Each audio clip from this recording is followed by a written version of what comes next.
મહેસાણાના 10માંથી 5 તાલુકામાં મેઘરાજાએ જોરદાર બેટિંગ કરી છે. સૌથી વધુ અસર કડી તાલુકામાં જોવા મળી, જ્યાં એક જ રાતમાં 9 ઇંચ વરસાદ ખાબકતા જળબંબાકાર જેવી સ્થિતિ સર્જાઈ. કડીના અનેક નીચાણવાળા વિસ્તારોમાં પાણી ભરાઈ જતા જનજીવન પ્રભાવિત બન્યું છે.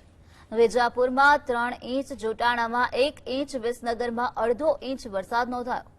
ભારે વરસાદથી અનેક માર્ગો પર પાણી ફરી વળ્યા છે, જ્યારે ખેડૂતોમાં ખુશીનો માહોલ જોવા મળ્યો છે. તંત્ર પરિસ્થિતિ પર નજર રાખી રહ્યું છે અને લોકોને સાવચેતી રાખવાની અપીલ કરવામાં આવી છે.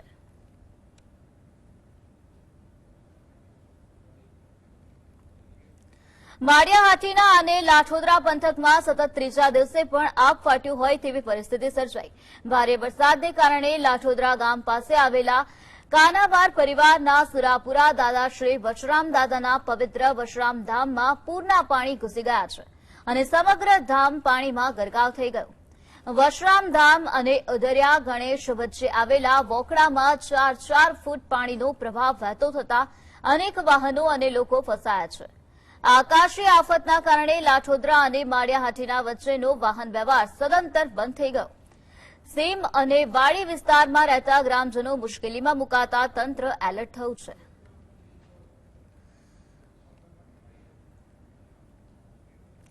જૂનાગઢની વાત કરીએ તો જૂનાગઢના માળિયા હાથીના તાલુકામાં મેઘરાજા જાણે અટકવાનું નામ નથી લઈ રહ્યા. આજે સતત ત્રીજા દિવસે પણ સવારથી જ વરસાદની ધમાકેદાર શરૂઆત થઈ ચૂકી.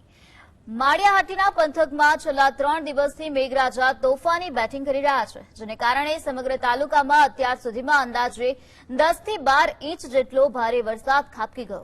સતત પડી રહેલા આ મુશળધાર વરસાદને કારણે સ્થાનિક જનજીવન સંપૂર્ણપણે ખોરવાઈ ગયું છે. ભારે વરસાદ અને પાણી ભરાવાને કારણે બજારો સુમસામ ભાસી રહી છે અને આસપાસના ગામડાઓમાંથી લોકો ખરીદી કે અન્ય કામકાજ માટે બજારમાં આવી શકતા નથી. ચારે તરફ પાણી જ પાણી જોવા મળ્યું છે અને લોકો ઘરોમાં કેદ થવા મજબૂર બન્યા છે. તાલુકામાં હજુ પણ વરસાદી માહોલ યથાવત છે.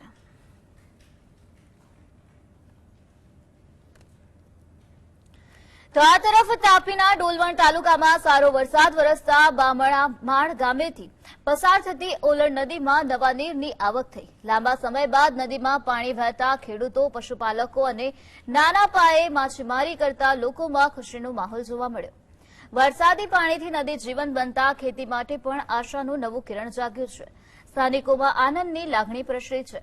હવામાન વિભાગે આગામી દિવસોમાં પણ જિલ્લામાં વધુ વરસાદની શક્યતા વ્યક્ત કરતા તંત્ર લોકોને સાવચેતી રાખવાની અપીલ કરી રહ્યું છે.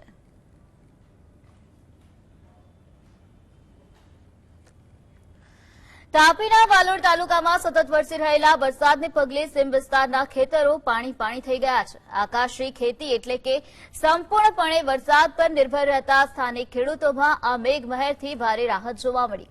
ખાસ કરીને વાલોડ પંથકમાં મુખ્ય ગણાતા ડાંગરના પાકની રોપણી માટે આ પાણી ખૂબ જ આશીર્વાદરૂપ સાબિત થતા ધરતીપુત્રોમાં આનંદની લહેર દોડી ગઈ. ખેડૂતો હવે ઉત્સાહભેર વાવણી અને રોપણીના કામોમાં જોતરાયા છે.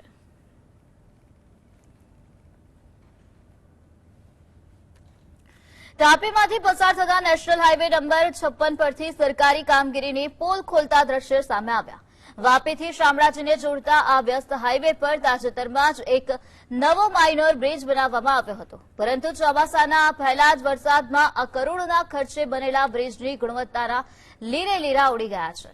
ડોલવણ તાલુકાના ગળદ ગામ પાસેથી પસાર થતા આ હાઈવે પર પહેલા જ વરસાદે મસમોટો ભૂવો પાડી દીધો છે. નવા બનેલા એપ્રોચ રોડની બંને બાજુએ મસમોટા ભૂવા પડી જતા હાઈવે ઓથોરિટીના ભ્રષ્ટાચારની પોલ ખુલ્લી પડી છે. પ્રથમ વરસાદ પણ આ નવો બ્રિજ સહન કરી શક્યો નથી, જેને પગલે નેશનલ હાઈવેની નબળી કામગીરી સામે સ્થાનિકોમાં અનેક સવાલો અને ભારે રોષ ઉભો થયો. હાઈવે પરથી પસાર થતા વાહન ચાલકો માટે આ ભૂવાઓ અત્યારે ભારે જોખમરૂપ સાબિત થઈ રહ્યા છે. ત્યારે તંત્ર આ મામલે શું પગલાં લેશે તે જોવું રહ્યું.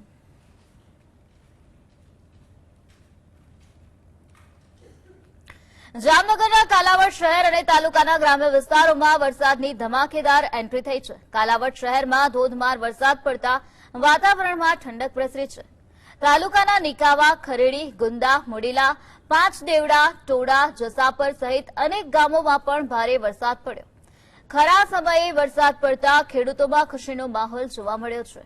ખરેડીની સ્થાનિક નદીમાં ઘોડાપૂર આવ્યો છે. જિલ્લાના જામજોધપુરમાં બપોરે 2 વાગ્યાથી સાંજે 6 વાગ્યા સુધીમાં 6 ઇંચ વરસાદ નોંધાયો, જેમાંથી સાંજે 4 થી 6 વાગ્યા દરમિયાન જ 4 ઇંચ વરસાદ પડ્યો હતો.